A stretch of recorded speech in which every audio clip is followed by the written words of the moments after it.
और अगर आप उसको डिमोटिवेट करेंगे कि तेरे से बोला नहीं जाता, तेरे से बोला नहीं जाता, तो वो शायद उसको पकड़ नहीं पाएगा। तो आपके साथ जो काम करने वाले लोग हैं वो कभी भी डिमोटिवेट करने वाले नहीं होने चाहिए।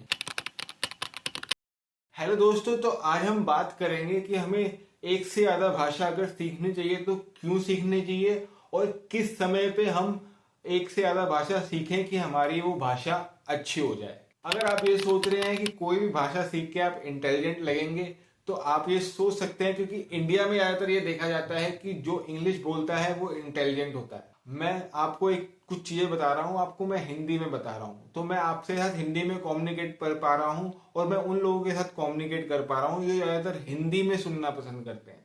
तो सीधी सी बात है, मैं इंफॉर्मेशन शेयर कर रहा हूं कम्युनिकेशन के थ्रू हिंदी में। तो हमेशा भाषा सीखते हैं कम्युनिकेशन के लिए और कल्चर को समझने के लिए।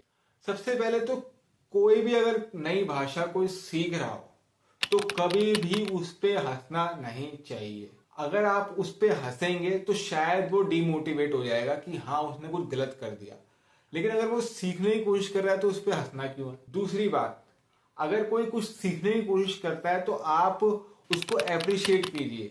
मैं एग्जांपल लेता हूं कि अगर कोई कैच पकड़ना सीख रहा है, उससे कैच छूट जाती है, तो आप कहोगे अरे तेरे से कैच नहीं होती, जा भाग यहां से। तो ऑब्वियसली वो फिर से कैच पकड़ने की कोशिश नहीं करेगा।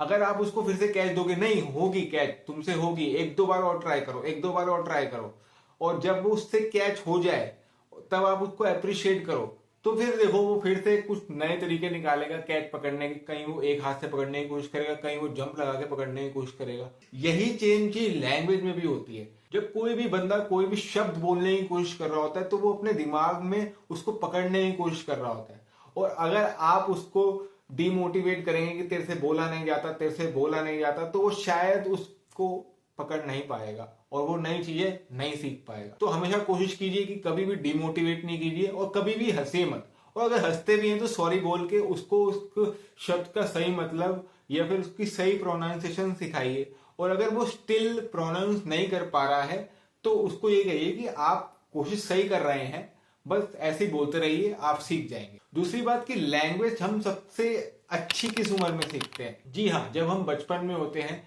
तो 3 साल की उम्र से हम अपने दिमाग में इतने सारे वर्ड्स भर लेते हैं कि उससे ही हम सेंटेंस फॉर्मेशन स्टार्ट करते हैं। तो मैं हमेशा पेरेंट्स को या बड़े भाई बहन को यही सजेस्ट करूंगा कि जब भी कोई उनसे छोटा नए वर्ड सीख रहा हो, पता है जैसे इंडिया में क्या होता है, ज्यादातर हिंदी और इंग्लिश होता है, ठीक है, तो हिंदी में भी शब्दों को सीखे और इंग्लिश में भी शब्दों को सीखे, या फिर उसको इस वातावरण में डाल दीजिए कुछ टाइम के लिए कि आधा दिन वो हिंदी के वातावरण में रहे तो वो हिंदी वर्ड्स को भी ग्रैब कर पाए, और आधा टाइम वो इंग्लिश के एनवायरनमेंट में रहे तो वो इंग्लिश के वर्ड्स को भी सीख पाए। अब बात करते हैं कि बड़े होके हम क्यों नहीं सीख पाते। बड़े होके हम इसलिए नहीं सीख पाते क्योंकि हमारे अंदर ईगो आ जाता है। जी हाँ, हम कहते हैं जब हमने भाषा सीख ही ली है तो हमें नई भाषा सीखने की क्या जरूरत है। बिल्कुल जरूरत नहीं है, और आपको सीखने में भी टाइम लगेगा, लेकिन रिवॉर्ड सिस्टम यहां भी काम करता है। अगर आप किसी प्रोफेशनल काम के लिए भाषा सीख रहे हैं, यानी कि अगर आप कॉर्पोरेट जॉब करना चाहते हैं, इंटरव्यू के लिए भाषा सीख रहे हैं, या फिर कॉर्पोरेट मीटिंग्स अटेंड करने के लिए भाषा सीख रहे हैं, तो आपके साथ जो काम करने वाले लोग हैं वो कभी भी डिमोटिवेट करने वाले नहीं होने चाहिए। अगर आपके साथ काम करने वाले लोग आप पे हंसते हैं और आपको डिमोटिवेट करते हैं तो मैं यही सजेस्ट करूंगा कि वहां पर आपको काम नहीं करना चाहिए।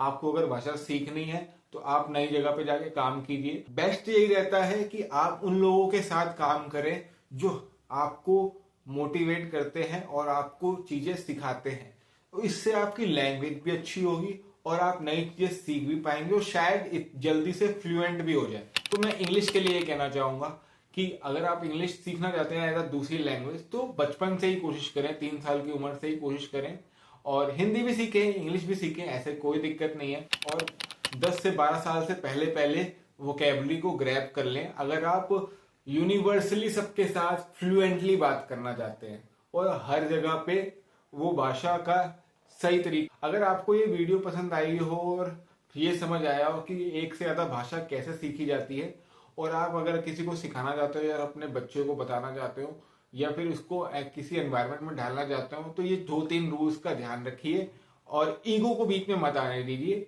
ईगो आएगी तो आप ज्यादा जल्दी नहीं सीख पाएंगे, क्योंकि ईगो आपको उन लोगों के बीच में नहीं ले जा पाएगी जिनको वो भाषा आती हो और वो आपको अप्रिशिएट कर सकते। तो इस वीडियो को लाइक जरूर कीजिएगा और उन लोगों के साथ शेयर जरूर कीजिएगा जो दूसरी भाषा सीखना चाहते हैं पर उनको समझ नहीं आ रहा कि उनके ब्रेन में क्या दिक्कत है या फिर आसपास के लोगों में क्या दिक्कत है।